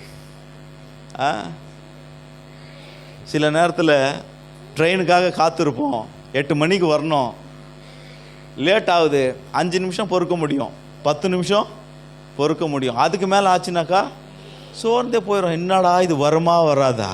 அங்கேருந்து அனௌன்ஸ்மெண்ட் மேலே வரும், தடங்களுக்காக வருந்துகிறோம், இல்லையா அப்படின்னு. அப்போது நல்லா கவனிங்க, இந்த வார்த்தை ரொம்ப பவர்ஃபுல். எபிரேய மொழியில் அதுக்கு ஒரு வேர்டு கொடுத்து, இந்த காத்திருப்புன்றதுக்கு ஒரு வேர்டை கொடுத்துருக்குறாங்க. நல்லா கவனிங்க, அது என்ன வார்த்தைன்னு பார்த்தீங்கன்னாக்கா கவா. சொல்லுங்கள் பார்க்கலாம். கவா. ஓகே. அப்போது கர்த்தருக்கு காத்திருக்கிறவர்கள் என்று சொல்லக்கூடியதற்கு கவா. இந்த கவா என்ற வார்த்தைக்கு என்ன அர்த்தம்னு பார்த்தீங்கன்னாக்கா பிணைக்கப்படுவது. Hello, entwined, being entwined with God. சரியா? ஒரு உதாரணம் கொடுக்கணும் அப்படின்னாக்கா, இது ஆக்சுவலாக எந்த ரூட்லேருந்து எடுக்கிறாங்கன்னு பார்த்தீங்கன்னாக்கா, நீங்கள் ஒரு சட்டை, இல்லையா, இந்த சட்டையுடைய ஒரு பட்டன் தைக்கணும் அப்படின்னாக்கா நம்ம வீட்டில் ஒரு நூல் வச்சுருப்போம், இல்லையா? அந்த நூலை ஊசியில் கோத்து என்ன பண்ணுவோம், ஒரு ஊக்கோ சட்டையாக தைப்போம், இல்லையா? அப்போ அந்த நூலை நீங்கள் அறுக்கணும் அப்படின்னாக்கா எவ்வளோ கஷ்டப்பட வேண்டியதாக இருக்கும்? சொல்லுங்களேன் பார்க்கலாம். எவ்வளோ கஷ்டப்பட வேண்டியதாக இருக்கும்? நம்ம அம்மாங்களுக்கு தேவையே இல்லை, கையில் ஒரு சுட்டு இப்படி சுருட்டி அப்படியே இழுத்தீங்கன்னாக்கா என்ன பண்ணுறோம்? ஆறந்துரும். நல்லா கவனிங்க. அதே ஒரு கயிறு எடுக்கிறீங்க, வட கயிறு, 3 corded rope, இந்த முப்பொறி நூலுன்றாங்க இல்லையா, ஒரு பெரிய கயிறை எடுத்து அந்த கயிறு மேலே இந்த நூலை நீங்கள் அப்படியே ராப் பண்ணுறீங்க, அப்படியே சுற்றுறீங்க. புரியுதா? சேம் அதே நூல் தான். ஒரு விரலில் இப்படி சுற்றி அப்படி சுண்டி இழுத்து அறுத்தீங்க பாருங்க. அதே நூலை ஒரு கயிற்றின் மேலே நீங்கள் சுற்றும் பொழுது 2 பக்கத்துலேயும் கயிற்றோடு அந்த நூலை பிடித்து நீங்கள் அறுக்க முயற்சி செய்தீங்கன்னாக்கா அது அறாது. ஏனென்றால் இந்த நூல் கயிற்றுடைய பலத்தின் மேல் சார்ந்திருக்கும். நல்லா கவனிங்க. அப்போ இதுதான் ஜெபத்திற்கு அர்த்தம். அப்ப கவா என்று சொல்லும் பொழுது பிணைக்கப்படுவது. யாரோடு கூட பிணைக்கப்படுகிறோம்? தேவனோடு கூட நாம் பிணைக்கப்படுகிறோம். சாதாரணமாக ஒரு பலவீனமான ஒரு நூலாய் நாம் இருக்கின்றோம். தேவனோடு கூட பிணைக்கப்படும் பொழுது வேதம் சொல்லுகின்றது, புது பலன் அடைகின்றீர்கள். நீங்கள் உங்களுடைய பலத்தில் சார்ந்தல்ல, அந்த கயிற்றின் பலத்தின் மேலே சார்ந்திருக்கின்றீர்கள். அப்போ உங்களுடைய பலன் வெளிப்படுவதில்லை, தேவனுடைய பலன் உங்கள் மூலியமாய் வெளிப்படுகிறது. ஆகவே தான் வேதம் சொல்லுகின்றது, தேவனுடைய பலன் உங்களுடைய பலனாய் மாறும் பொழுது நீங்கள் கழுகுகளைப் போல சேட்டைகளை அடித்து எழும்புவீர்கள். அநேக கிறிஸ்துவங்க என்ன தெரியுமா பண்றாங்க? யாராச்சும் என்னை தூக்கி விடட்டும்பா, இதுதான் நம்முடைய ஜபமே. ஆண்டவரே என்னை உயர்த்துங்கப்பா. மலேசியா வர்றதுக்கு முன்னால் பெங்களூரில் ஒரு சர்ச்சில் பிரசங்கம் பண்ணிட்டு இருந்தேன். அப்போது அந்த ஜபத்தை குறித்து பேசும்போது ஒரு காரியத்தை சொன்னேன். சில ஜபம் எப்படி பண்ணுறாங்கன்னாக்கா, அப்படியே படுக்கையில் படுத்து இருக்கும் போதே ஜபம், கண்ணை தான் திறக்குவாங்களே, அப்படியே ஒரு ஜபத்தை சும்மா ஒரு ஜபத்தை செஞ்சுட்டு அப்படியே ஏஞ்சிக்கிங்கன்னா நான் ஜபம் பண்ணிட்டேன் அப்படின்வாங்க. நான் சொன்னேன், வேதம் சொல்லுகிற ஆண்டவராகி இயேசுவே கெத்செமனே தோட்டத்திற்கு போய் அவர் முழங்கால் படியிட்டு ஜபித்தார். we have to kneel and pray. அப்போ ஒரு வார்த்தையை சொன்னேன், தம்மையே எழுப்ப முடியாது, அவங்களுடைய சொந்த பாடியே எழுப்ப முடியாத இவங்க எழுப்புதலுக்காக ஜெபம் பண்ணுவாங்க இல்லையா? ஸோ இதெல்லாம் நம்முடைய வாழ்க்கையில் நமக்கு என்ன சொல்கிறது, நம்ம ஏதோ நினச்சிக்கிறோம், அப்படி கிடையாது. வேதம் சொல்லுகின்றது, அந்த கர்த்தருடைய பலன் உங்களுக்குள் வரும் பொழுது உங்களுடைய சேட்டைகளை நீங்கள் அடிப்பீர்கள். ஹல்லேலூயா. இதுவரைக்கும் போராடின, இதுவரைக்கும் நான் சோர்ந்து போய் நான் இளைப்படைந்து சோர்ந்து போனேன், நான் இடறி விழுந்தேன். ஆனால் வேதம் சொல்லுகின்றது, தேவ பலன் உங்களுக்குள் வரும் பொழுது உங்களுடைய சேட்டை தானாவே அடிக்கும். ஹல்லேலூயா. அதை எதுக்கு ஒப்பிடுறார் அப்படின்னு பார்த்தீங்கன்னாக்கா, ஒரு கழுகுக்கு ஒப்பிடுகிறார். பறவைகளுக்கு என்ன ஆயுசு தெரியுமா? யாருக்குன்னா பறவைகளுக்கு என்ன ஆயுசு? சரி, வீட்டில் வளர்க்குற நாய்க்குட்டிக்கு என்ன ஆயுசு தெரியுமா? சொல்லுங்க, 10-15. ஓகே, நல்ல ஒரு நார்மலாக இருக்கின்ற ப்ரீடு நாய்க்கு வந்து பார்த்தீங்கன்னா 13 வருஷம் ஆயுசு அப்படின்னு சொல்லுவாங்க இல்லையா? பறவைகளை பார்த்தீங்கன்னா சிலர் 3 வருஷம் 5 வருஷம் இல்லையா? அந்த மாதிரி தான் அதோடைய ஆயுசு நாட்கள் இருக்கின்றது. நல்லா கவனிங்க. ஆனால் இந்த கழுகுக்கு எவ்வளோ ஆயுசு நாட்கள் அப்படின்னு சொல்லி பார்த்தீங்கன்னாக்கா, அதை நீங்கள் வேணால் நீங்கள் போய்ட்டு அப்படி செக் பண்ணி பாருங்கள். அதுக்கு 70 ஆண்டுகள் ஆயுசு இருக்கின்றதான். எவ்வளோ? 70 இயர்ஸ். அதனால தான் ஆண்டவர் அங்கே இது பண்ணுறாரு, உன் வயதை நான் வாழ வயதாய் ஆக்குவேன், கழுகுக்கு ஒப்பான பலனை உனக்கு தருவேன். நல்லா கவனிங்க. இந்த கழுகுடைய கேரக்டர் ஒன்று இருக்குது. அந்த கேரக்டர் என்ன அப்படின்னு சொல்லி பார்த்தீங்கன்னாக்கா, இதுக்கு ஒரு அந்த 30, 35, இந்த 40 வயசு வரும்பொழுது அதோடைய ரெக்கெல்லாம் என்ன பண்ணுமோ, அதை அடித்து அடித்து அடித்து அப்படியே ரொம்ப வீக் ஆகிட்டு இருக்குமா. ஓகே, அதுக்கப்புறம் அதோடைய அந்த வாய் இருக்குது தெரியுமா, அந்த பீக்கு, அந்த வாய்க்கு மேலே பார்க்கும்பொழுது அங்கேயும் என்ன ஆகிட்டு இருக்கோம்னாக்கா, அப்படியே ஒரு மாதிரி வயசான நமக்கு எப்படி இதோ அது அந்த மாதிரி வந்து ஒரு லேயர் வந்து கவர் ஆகிடுமா. அப்போ இந்த கழுகு என்ன பண்ணோம் அப்படின்னாக்கா, மேலே போயிட்டு ஒரு உச்சத்தில் ஒரு மலை மேலே போய் உக்காந்துட்டு யோசித்து பார்க்கும், எனக்கும் பாதி வயசுக்கு மேலே ஆகிடுச்சு. இப்போ சில சொல்லுவாங்கள்ல 40, 45 தான்னா முந்தி மாதிரி எங்களுக்கு வேலை செய்ய முடிறதில்ல இல்லையா, உக்காந்தா ஏஞ்சிக்க முடிறதில்ல. ரைட்? அதனால தான் ஆண்டவர் சொல்கிறார், பலன் இல்லாதவருக்கு பலனும், 29ஆம் வசனம், சத்துவம் இல்லாதவருக்கு.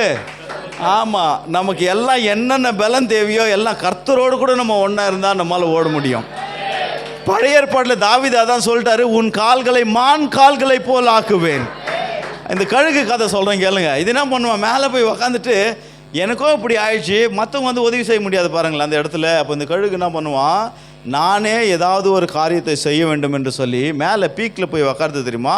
அங்கேருந்து அப்படியே சட்டையை அடிக்காதான், மேலேருந்து அப்படியே இந்த டவுன்ஃபால் கீழே முகக்குப்புற அப்படியே வந்து விழுமா. அப்படியே கீழே வரும்போது ஒரு பாதி மலையில் போயிட்டு இந்த இந்த இந்த பீக் அதோடைய வாய் இருக்குது பற்றியா, அந்த வாயை அப்படியே கீழே இடிக்குமா. அதை இடிக்கும் பொழுது என்ன செய்யும்னாக்கா பயங்கரமாக வலிக்கும். வலிச்ச உடனே அந்த பீக்குக்கு மேலே இருக்கின்ற அந்த லேயர் எல்லாம் உடையும். அது உடையும் பொழுது ரத்தமும் வரும். அது எல்லாத்தையும் சகிச்சுக்கின்னு திரும்ப மேலே போவோம், திரும்ப வந்து விழும். அந்த மேலே இருக்கின்ற அந்த லேயர், அந்த அந்த என்ன சொல்கிறது, அந்த அந்த மங்கான ஒரு காரியம், அந்த சோர்வான காரியத்தை அது உடைத்த உடனே திரும்ப மேலே போய் உக்காந்துக்கும். உக்காந்த உடனே சொல்லலாம், இப்போ என் வாயை நான் ரெடி பண்ணிட்டேன். ஆமேன். நம்ம வாயை ரெடி பண்ணோம்னாக்கா நம்முடைய வாழ்க்கை ரெடி ஆகிடும். அப்போது மேலே போய் உக்காந்துட்டு என் வாயை நான் ரெடி பண்ணிட்டேன், இப்போ என்ன செய்யணும்னு பார்த்தாக்கா அது உக்காந்துட்டு அந்த அந்த பீக் அந்த வாயினாலேயே இருக்கின்ற இந்த ரக்கையில் இருக்கின்ற பழைய ஃபெதர்ஸ், அந்த பழைய அந்த மேலே இருக்கின்ற அந்த இறகுகள் அதெல்லாம் என்ன பண்ணோம்னாக்கா கொத்தி கொத்தி கொத்தி கொத்தி கீழே போட்டுருமா. அதை கொத்தி கீழே போட்ட உடனே இன்னும் அசைக்கவே முடியாது. பார்த்தாக்கா அப்படியே ஒரு மொட்டையா இல்லையா. சில நேரத்தில் ஆண்களுக்கு பார்த்தீங்கன்னாக்கா அப்படியே ஒழுக்க விழுந்துச்சுன்னா எப்படி இருக்கும். அந்த பயணத்தை தேடி நானும் போயிட்டுருக்கேன். ஆண்டவர்கிட்ட ஜெபம் பண்ணுற, சீக்கிரம் போகக்கூடாது ஆண்டவரே அப்படின்னு. அப்போ அந்த ஒரு சூழ்நிலையில் அது உக்கார்ந்துருக்கும். அந்த உக்கார்ந்துருக்கின்ற நேரம்தான் கவா. அது எப்படி உக்காருதுனாக்கா ஒரு எதிர்பார்ப்போடு கூட உக்காருகின்றது. என்ன எதிர்பார்ப்பு? எனக்குள் இருந்த அந்த பழைய சோர்ந்து போன வயதான செயலற்று போயிருக்கின்ற அந்த சிறகுகளை நானே கொத்தி போட்டேன். ஆனால் எனக்கு ஒன்று தெரியும், என்னை படைத்த ஆண்டவர் எனக்குள்ள ஒரு தன்மையை வைத்திருக்கின்றார், எனக்குள்ளே ஒரு சாமர்த்தியத்தை வைத்திருக்கின்றார். எனக்குள் இருந்து ஒரு புதிய அந்த சிறகுகள் முளைத்து வரும் என்று சொல்லி தேவன் மேலே நம்பிக்கையோடு அது காத்திருக்கும் பொழுது அந்த புது ரெக்கையெல்லாம் வரும் பொழுது அது எழும்பி பறக்கும் பாருங்கள். அதுக்கப்புறம் 30 வருஷம் அது தானாக ஹையாக ஃப்ளை பண்ணுமா. இதுதான் அதோடைய தன்மை. ஆண்டவர் சொல்லுகின்றார், கர்த்தருக்கு நீங்கள் காத்திருக்கும் பொழுது, அவரோடு கூட இல்லாத இருக்கும் பொழுது தான் நமக்கு சோர்வு, அவரோடு கூட ஒட்டாத இருக்கும் பொழுது தான் ஏமாற்றம், அவரோடு கூட ஒட்டாத இருக்கும் பொழுது தான் தோல்வி, அதோடு கூட ஒட்டாது இருக்கும் பொழுது தான் நமக்கு நம்பிக்கை இல்லாத தன்மை, சோர்ந்தே போகின்றோம். பிசாசானவன் நம்மை சோதிக்கின்றான். ஆகவே தான் பவுல் தீமோத்தேயை பார்த்து சொல்லுகின்றார், நான் உன் மேல் கை வைத்து ஜெபிக்கும் பொழுது நீ பெற்றுக்கொண்ட அந்த அபிஷேகத்தை உனக்குள்ள நீ அனல் மூட்டி எழுப்பு. அப்போ மூட்டி எழுப்ப வேண்டியது நம்முடைய வேலை. அதுக்கு தான் தேவ ஆலயத்தை நமக்கு கொடுத்துருக்கிறார். இப்போ சில நேரத்தில் நம்ம சர்ச்சுக்கு வரதே பார்த்தீங்கன்னாக்கா சண்டே வந்து ஒரு 2 மணி நேரம் வர்ஷிப் பண்ணிட்டு போயிட்டா போதும் பாஸ்டர். ஏன்னா வரலன்னா பாஸ்டர் கேட்பார், இதுக்குன்னு ஒரு கூட்டம் வருது, இதுக்காக நம்ம வரவில்லை. ஆண்டவர் என்னுடைய வாழ்க்கையில் பெரிதான நோக்கத்தை வைத்திருக்கிறார், அவர் என்னை பலப்படுத்துகிறவர். ஹல்லேலூயா. அப்போ வேதம் சொல்லுகின்றது, கர்த்தருடைய பலன் நமக்குள் உண்டாகும் பொழுது சேட்டைகளை அடித்து உயர எழும்புவோம். ஹல்லேலூயா. ஆமென். எத்தனை பேர் விசுவாசிக்கிறீங்க? நீங்கள் உங்களுடைய சேட்டைகளை அடித்து நீங்கள் உயர எழும்ப போகிறீர்கள். நீங்கள் எந்த வேலையில் எந்த கம்பெனியில் இருக்கிறீர்களோ அங்கே உங்களுடைய சேட்டையை நீங்கள் அடிக்க போகிறீர்கள், நீங்கள் மேலே வரப்போகிறீர்கள். ஹல்லேலூயா. இதுதான் சாத்ராக் மேஷாக் ஆபேத்நேகோ செஞ்சாங்க. நீங்கள் ஆதியாகமம் 37ஆம் அதிகாரத்தில் நீங்கள் வாசித்தீங்கன்னாக்கா யோசேப்பு என்கின்ற ஒரு மனிதனுக்கு ஆண்டவர் ஒரு தரிசனத்தை கொடுக்கிறார். என்ன தரிசனம்? உன்னை நான் தலை நிமிரச் செய்வேன், உன்னுடைய தாய் தகப்பனும் உன்னுடைய சொந்த சகோதரர்களும் உன்னை பணிந்து கொள்வார்கள். இப்போ ஆண்டவர் நமக்கு என்ன வாக்குத்தத்தம் பண்ணியிருக்கிறார்? கிறிஸ்து இயேசுவுக்குள்ளே ஆபிரகாமின் ஆசீர்வாதத்தை உனக்கு நான் சுதந்திரமாய் கொடுத்துருக்கிறேன். கலாத்தியர் 3ஆம் அதிகாரம் 10லிருந்து 13 வரைக்கும் இல்லையா.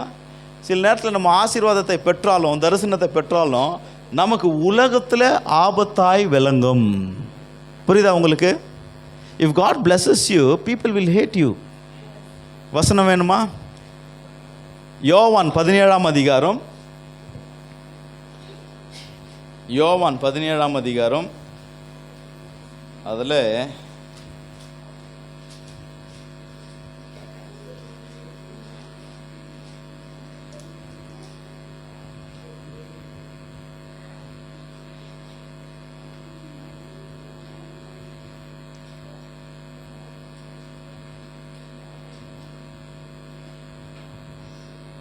பதினாலாம் வசனத்தை வாசிங்க. நான் உலகத்தான் அல்லாததை போல அவர்களும் உலகத்தார் அல்ல, உம்முடைய சத்தியத்தினாலே அவர்களை பரிசுத்தமாக்கும். 14ஆம் வசனம் சிஸ்டர். நான் உம்முடைய, ஆண்டவராகிய இயேசு சொல்றார். யாரு? நம்மை குறித்து தான் பேசுறாரு அந்த இடத்துல. நான் பிதாவே உம்முடைய வார்த்தையை அவர்களுக்கு கொடுத்தேன்,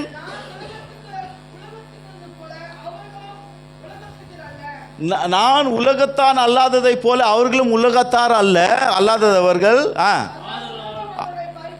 ஆதலால் உலகம் அவர்களை பகைக்கின்றது. ஒரே ரீசன் தான் ஏன் ஜனங்க நம்மளை பகைக்கிறாங்க அப்படின்னு கேட்டீங்கன்னாக்கா, ஏன்னா நம்ம ஆண்டவராகிய இயேசுவை பின்பற்றுகிறோம். ஆமென். அவரும் உலகத்தான் அல்ல, நாமும் உலகத்தார் அல்ல. நாம் வேர் பிரிக்கப்பட்ட ஒரு சந்ததி. வர்ஷிப்பில் ரொம்ப நல்லா பாடினீங்க. அவர் நம்மை பிரித்தெடுத்திருக்கிறார் அவருடைய வேலைக்காக. ஆமென். அப்போ இன்றைக்கு ஆண்டவர் நம்மை வேர் பிரித்து எடுத்திருக்கிறபடியால் வேதம் சொல்லுகின்றது, இந்த உலகம் நம்மை பகைக்கும். யோசேப்புக்கு அதே ஒரு வேலை தான் வந்துச்சு. அப்போ இந்த யோசேப்பு என்ன செய்கிறார்கள்? சொந்த சகோதரர்கள் யோசித்து பாருங்க, அவரை அடித்து குழியில் போடுகின்றார்கள். அதில் ஒருத்தன் இறக்கம் பண்ணுறான், ரூபனும் சிமியோனும் பார்த்து, அவங்க தான் பெரியவங்க, இப்போ நம்ம தம்பியாச்சு என்ன பண்ணலாம், காப்பாற்றி விடலான்னு காப்பாற்றுறானுங்க. கடைசியில் அத்தனை பேரும் வெறுத்து ஒரு அடிமையாய் விற்று போடுகிறார்கள். அடிமையாய் போய் எகிப்து தேசத்தில் வேலை செய்கிறான். ஒரு அடிமை எப்படி வேலை செய்வான் தெரியுங்களா? ஒரு அடிமை, ஒரு ஸ்லேவ், இப்போ செய்கிற வேலைக்காரங்க மாதிரி அல்ல. ஒரு அடிமை என்று சொன்னால் அவனுக்கு சுயமாய் சொல்லக்கூடிய ஒரு அதிகாரமும் கிடையாது. பேசவே முடியாது, அவன் ஒருத்தருக்கு ஒரு ஆலோசனை சொல்ல முடியாது. ஆகவே தான் இந்த நாகமான் குஷ்டரோகி கூட அந்த வேலைக்கார், ஒரு அடிமை பெண் பேசவே கூடாது, ஆனால் ஒரு நற்செய்தியை சொல்கிறான். நல்லா கவனிங்க. யோசேப்பு அந்த ஒரு சூழ்நிலையில் இருக்கின்றான், ஒரு அடிமையாய் வேலை செய்கின்றான். ஆனால் எஜமானுடைய கண்களிலே தயவு கிடைக்கின்றது. அதுதான் கர்த்தருடைய சீக்ரெட். கர்த்தர் நம்ம மேலே வைத்திருக்கின்ற ஒரு தயவு. அப்போ அந்த எஜமான் பார்க்கும்போது என்ன செய்கிறான்றா, 39ஆம் அதிகாரத்தில், தேவன் உன்னோடு கூட இருக்கிறபடியால் நீ செய்கின்ற காரியங்கள் எல்லாம் வாய்க்கின்றது. Because God was with him, he was a skillful man என்று சொல்லி நாம் பார்க்கணும். அவன் காரிய சித்தியானான், he was prosperous. நம்ம ப்ராஸ்பர் ஆகணும்னாக்கா கர்த்தர் நம்மோடு கூட இருந்துட்டா போதும். ஆமென். அவர் நம்மோடு கூட இருந்தால் இல்லாதவைகளை கூட அவர் இருக்கிற வண்ணமாய் அழைக்கிறவர் என்று சொல்லி வேதம் சொல்லுகின்றது. இன்றைக்கி பல காரியங்களை பார்த்து நாம் சோர்ந்து போகிறோம். பல காரியங்களை பார்த்து ஏமாற்றம் அடைந்து என்னுடைய வாழ்க்கை இவ்வளோதானான்னு ஒரு கேள்விக்குள் நாம் வருகின்றோம். ஆண்டவர் ஒரே ஒரு காரியம் தான் சொல்கிறாரு, ஆற்றுங்கள் தேற்றுங்கள் எல்லாவற்றையும் விட்டுவிடு. இன்றைக்கு ஆண்டவருடைய வார்த்தையை உன்னுடைய வாயிலில் நீ பேச ஆரம்பி. ஆண்டவராகிய இயேசுவின் வார்த்தையை, அவருடைய நாமத்தை உன்னுடைய வாழ்க்கையில் அறிக்கை செய்ய ஆரம்பி. சியோனே, எருசலேமே, கர்த்தர் இருக்கிறார் என்று சொல்லி கம்பீர சத்தத்தோடு கூட சொல். பழைய ஏற்பாட்டிலே அப்படின்னா யோசித்து பாருங்களேன். ஆண்டவராகிய இயேசு நமக்காக மரித்து உயிர் தெழுந்து நம்முடைய கரத்தில் அதிகாரம் கொடுத்திருக்கிறார் என்று சொல்லி வேதம் சொல்லுகின்றது. ஆமென். அப்போ அந்த அதிகாரத்தை வைத்து நாம் செயல்படும் பொழுது ஆண்டவர் மகிமையான காரியங்களை நம்முடைய வாழ்க்கையில் அவர் செய்ய வல்லவராயிருக்கின்றார். ஹல்லேலூயா. கர்த்தருக்கு காத்திருக்கிறவர்கள், கர்த்தரோடு கூட பிணைக்கப்படுகிறவர்கள். இதை தான் யோவான் 15ஆம் அதிகாரத்தில் ஆண்டவர் சொல்லுகின்றார். 5ஆம் வசனத்தில், நீங்கள் என்னிலும் என் வார்த்தை உங்களிலும் நிலைத்திருந்தால் நீங்கள் போய் மிகுந்த கனிகளை கொடுப்பீர்கள். அதுக்கப்புறம், என்னாலே அன்றி உங்களால் ஒன்றும் செய்ய கூடாது. இன்னைக்கு ஆண்டவராகிய இயேசுவை ஒரு புறத்திலிருந்து பார்த்து அவரை பாராட்டி என்ன சொல்கிறது, ஒரு பக்கத்தில் மாத்திரம் அவரை புகழ்ந்து விட்டு போய் நம்ம ட்ரை பண்ணுறோம். நம்முடைய வாழ்க்கையில் எதுவுமே நடக்கிறது இல்லை. ஆனால் அவரோடு கூட நம்ம இணைந்திருக்கும் பொழுது, நாம் அவருக்குள்ள, அவருடைய வார்த்தை நமக்குள்ள, இதுதான் என்ட்வைனிங், இதுதான் ஒன்றோடு கூட ஒன்று பிணைக்கப்படுகிறது. அந்த பிணைக்கப்பட்ட ஒரு வாழ்க்கை, அந்த பிணைக்கப்பட்ட ஒரு அனுபவம் நம்முடைய வாழ்க்கையில் இருக்கும் பொழுது நாம் கையிட்டு செய்கின்ற எல்லா காரியங்களிலும் தேவனுடைய செயலை நம்மால் பார்க்க முடியும். ஹல்லேலூயா, ஆமென். கர்த்தர் நம்மை கொண்டு காரியம் செய்யும்படியாய் அவர் விரும்புகிறார். ஆமென். அப்போ அதை தான் பேதுருக்கு ஆண்டவர் சொல்லுகின்றார் 16ஆம் அதிகாரத்தில், இந்த வெளிப்பாடு எங்கிருந்து வந்தது? என்னுடைய பிதா உனக்கு தந்திருக்கிறார். ஆகவே பேதுருவே, நான் ஒரு காரியத்தை செய்கின்றேன். 17ஆம் வசனம், verse 17, Matthew 16:17.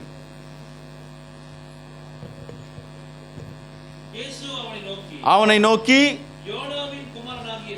சீமோனே, நீ பாக்கியவான், மாம்சமும் இரத்தமும் இதை உனக்கு வெளிப்படுத்தவில்லை, பரலோகத்தில் இருக்கிற என் பிதா இதை உனக்கு வெளிப்படுத்தினார். ஆகவே வாசிங்க, மேலும் நான் உனக்கு நல்ல கவனிங்க, எப்பொழுது இயேசுவுடைய வெளிப்பாடு நமக்கு கிடைக்கின்றதோ முதலாவது அவர் வாயால நம்மை பார்த்து சொல்கின்றார், நீ பாக்கியவான். ஹல்லேலூயா. அதுக்கப்புறம் என்ன சொல்றாருன்னா, மேலும் நீ பாக்கியவான் மாத்திரம் அல்லப்பா, உன்னை கொண்டு இன்னொரு காரியத்தை நான் செய்ய போகிறேன். ஹல்லேலூயா. அப்ப நான் உனக்கு சொல்லுகின்றேன், நீ பேதுருவாய் இருக்கின்றாய், இந்த கல்லின் மேல் என் சபையை கட்டுவேன். ஆக்சுவலி அந்த வேர்டை நீங்க பார்த்தீங்கன்னாக்கா, நீ பெட்ராஸ் என்று சொல்லப்படுகின்றது. பெட்ராஸ் என்று சொன்னால் பேதுருடைய பெயர், பாறை என்று சொல்லி அர்த்தம். நீ பாறையாய் இருக்கின்றாய். நல்லா கவனிங்க, இந்த கல்லின் மேல் என் சபையை நான் கட்டுகிறேன். ஹல்லேலூயா. எந்த கல்லின் மேல்? எந்த கல்லின் மேல்? இயேசுவுடைய வெளிப்பாட்டை பெற்றிருக்கின்ற கல்லின் மேல். எந்த கல்லின் மேல்? மாம்சத்தோடும் இரத்தத்தோடும் வெளிப்பாட்டை சொல்லாத ஒரு கல்லின் மேல். எந்த கல்லின் மேல்? பிதாவிடத்திலிருந்து இயேசு கிறிஸ்துவுடைய வெளிப்பாட்டை வாங்கின அந்த கல்லின் மேல் நான் என் சபையை கட்டுவேன். தொடர்ந்து, பாதாளத்தின் வாசல் அவை மேற்கொள்வதில்லை. ஹல்லேலூயா. இந்த பாதாளத்தின் வாசல் என்று சொல்லி எதை சொல்றார் அப்படின்னு சொல்லி நீங்க பார்த்தீங்கன்னாக்கா, நம்ம அநேக நேரத்தில் பிசாசுடைய அந்த பாதாளத்தின் வாசல் அது ஒரு பக்கத்தில் இருக்கட்டும். நான் என்ன சொன்னேன்? 3 தெய்வங்களை வழிபட்டார்கள் இல்லையா?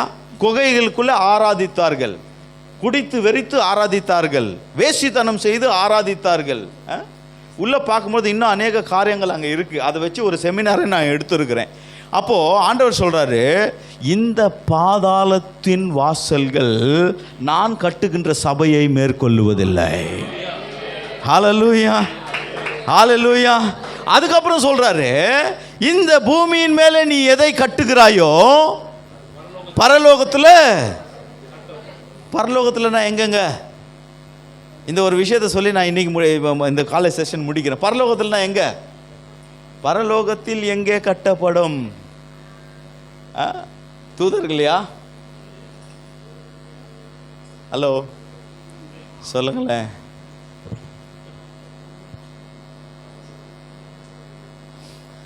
அப்படியே பார்க்குறீங்க. இப்படியெல்லாம் கேள்வி கேட்கக்கூடாது. நீங்கள் வந்துக்கிறது சர்ச்சுக்கு பிரதர், இது உங்கள் காலேஜ் இல்லை அப்படின்ற மாதிரி பார்க்குறீங்க. சரியா? எபேசியர் 6ஆம் அதிகாரம், the book of Ephesians chapter 6.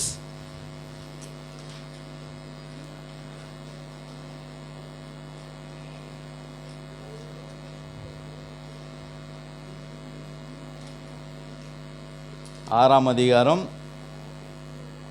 12ஆம் வசனத்தை வாசிங்களேன்.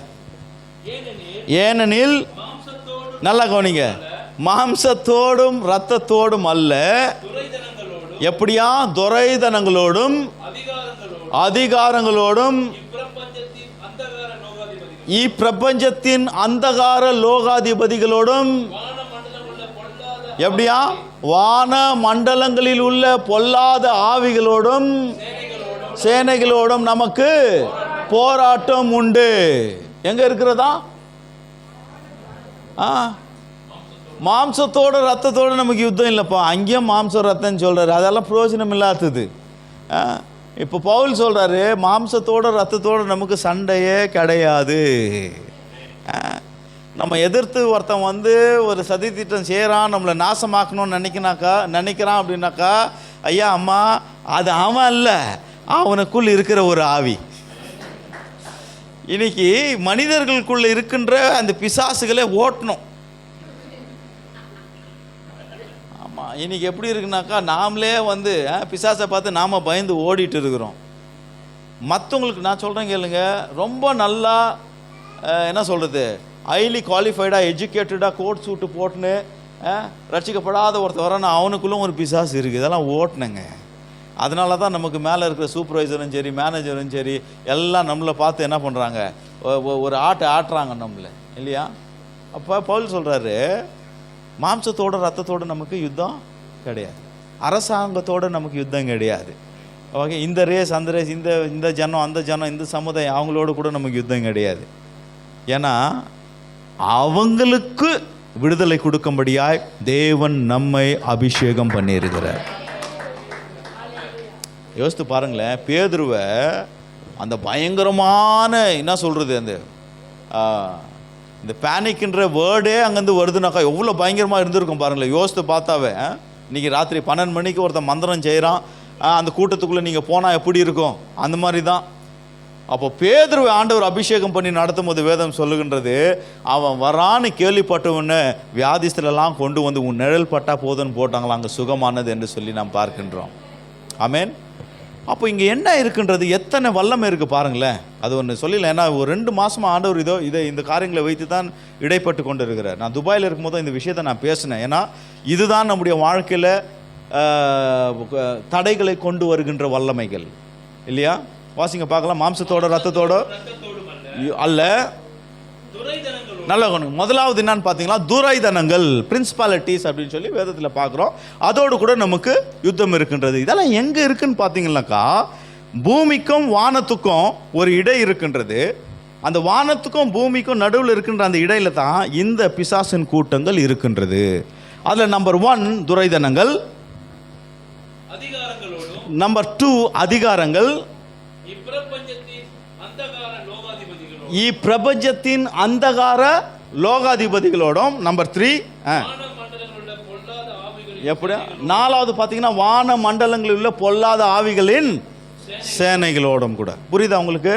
அப்போ வான மண்டலத்தில் என்ன இருக்குனாக்கா, பொல்லாத ஆவிகளின் சேனை இருக்கின்றது. இந்த சேனையுடைய வேலை என்னன்னு பார்த்தீங்கன்னாக்கா, நல்லா கவனிங்க, வெரி சிம்பிள். நீங்களும் நானும் செய்கின்ற ஜபத்தை பரலோகத்துக்கு விடுறதில்லை, பரலோகத்திலிருந்து வருகின்ற பதிலை பூமிக்கு விடுறதில்லை.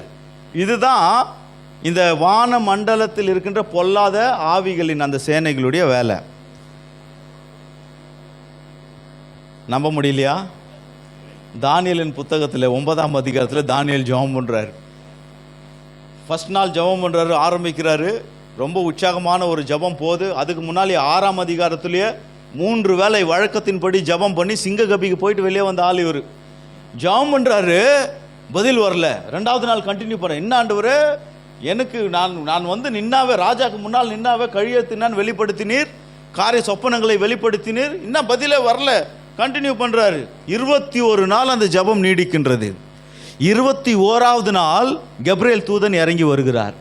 வந்த உடனே சொல்றார், தானியேலே, உன்னுடைய ஜபத்திற்கு முதல் நாளிலே பதில் வந்தது. எப்போவா? முதல் நாளிலே பதில் வந்தது. ஆனா பேர்சியாவின் ராஜா அதை தடை செய்தான். அந்த பேர்சியாவின் ராஜா எது? அதுதான் இந்த வான மண்டலத்தில் இருக்கின்ற பொல்லாத ஆவிகளின் சேனை. இது தானியேலின் காலத்தில் அதை தடை செய்து, அதுக்கப்புறம் பார்த்தீங்கன்னாக்கா மீகாவேல் வந்து யுத்தம் செய்து இந்த தூதனையே விடுவிக்கணுமா. தானியேலுக்கு முன்னாலே ஆண்டவர் வந்து ஒரு எக்ஸாம்பிளாக சொல்றாரு. என்னன்னாக்கா, அந்த விசுவாசம் அவங்களுடைய கண்கள் திறக்கப்படல. எப்பனாக்கா ஆதியாகமம் 28ஆம் அதிகாரத்தில் யாக்கோபு அண்ணங்கிட்ட சண்டை போட்டு மாமா வீட்டுக்கு ஓடுறான், இல்லையா? நமக்கெல்லாம் அப்படி தான். நான் கூட சின்ன வயசில் இருக்கும்போது அப்பா அம்மா கிட்ட சண்டை போட்டு கோச்சிட்டு மாமா வீட்டுக்கு தான் ஓடினேன் இல்லையா. சரி, அப்போ மாமா வீட்டுக்கு ஓடும் பொழுது ராத்திரி ஆயிடுச்சு.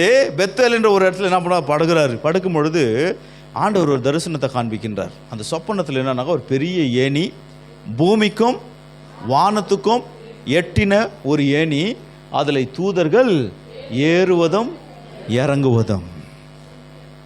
அப்போது யாக்கோபுக்கே சொல்கிறார். யாக்கோபு என்ன பண்ணி அதை புரிஞ்சுட்டு அவனுடைய சந்ததிக்கு அதை சொல்லியிருக்கணும். அவர் என்ன யோசிச்சிட்டாருனாக்கா, இது வானத்தின் வாசல் அப்படின்னு அதுக்கு ஒரு பேரை வச்சு அதோடு மூடிட்டார் அந்த தரிசனத்தை. ஆண்டவர் என்ன சொல்கிறாருன்னா, வான மண்டலத்தில் ஒரு சேனை இருக்குப்பா, ஆனால் அதற்கு நடுவில் ஒரு ஏணியை நான் வைத்திருக்கிறேன், நீ ஏறி வா. அதை தான் ஏசாயால வாஸ்தவம். நீ ஏறி வா மலையின் மேலே. நம்ம ஏறி போனால் தான் வெற்றியை நம்ம காண முடியும் இல்லையா. யோவான் 2ஆம் அதிகாரத்தில் ஆண்டவராகிய இயேசு நாத்தானியேலை பார்த்து சொல்கிறாரு, நீ இதழ் முதற்கொண்டு மனுஷகுமாரன் மேலே தூதர்கள் ஏறுவதும் இறங்குவதும் காண்பாய். அப்படின்னா என்ன அர்த்தம்? ஒவ்வொரு ஜபத்துக்கும் தடை இந்த வானமண்டல சேனையின் பொல்லாத ஆவிகள். ஆனால் என்னுடைய நாமத்தினாலே, இதுதான் 2வது வெளிப்பாடு புதிய ஏற்பாட்டில், என்னுடைய நாமத்தினாலே நீங்கள் ஜெபம் பண்ணும் பொழுது ஒரு ஆவிகளும் தடை செய்ய முடியாது. உங்களுடைய ஜெபம் நேரடியாய் பரலோகத்திற்கு செல்லும் என்று சொல்லி ஆண்டவர் அந்த வெளிப்பாட்டை தரார். புரியுதா உங்களுக்கு? ஸோ ஆகவே தான் ஆண்டவர் நமக்கு அந்த அதிகாரத்தையும் கொடுத்திருக்கிறார்.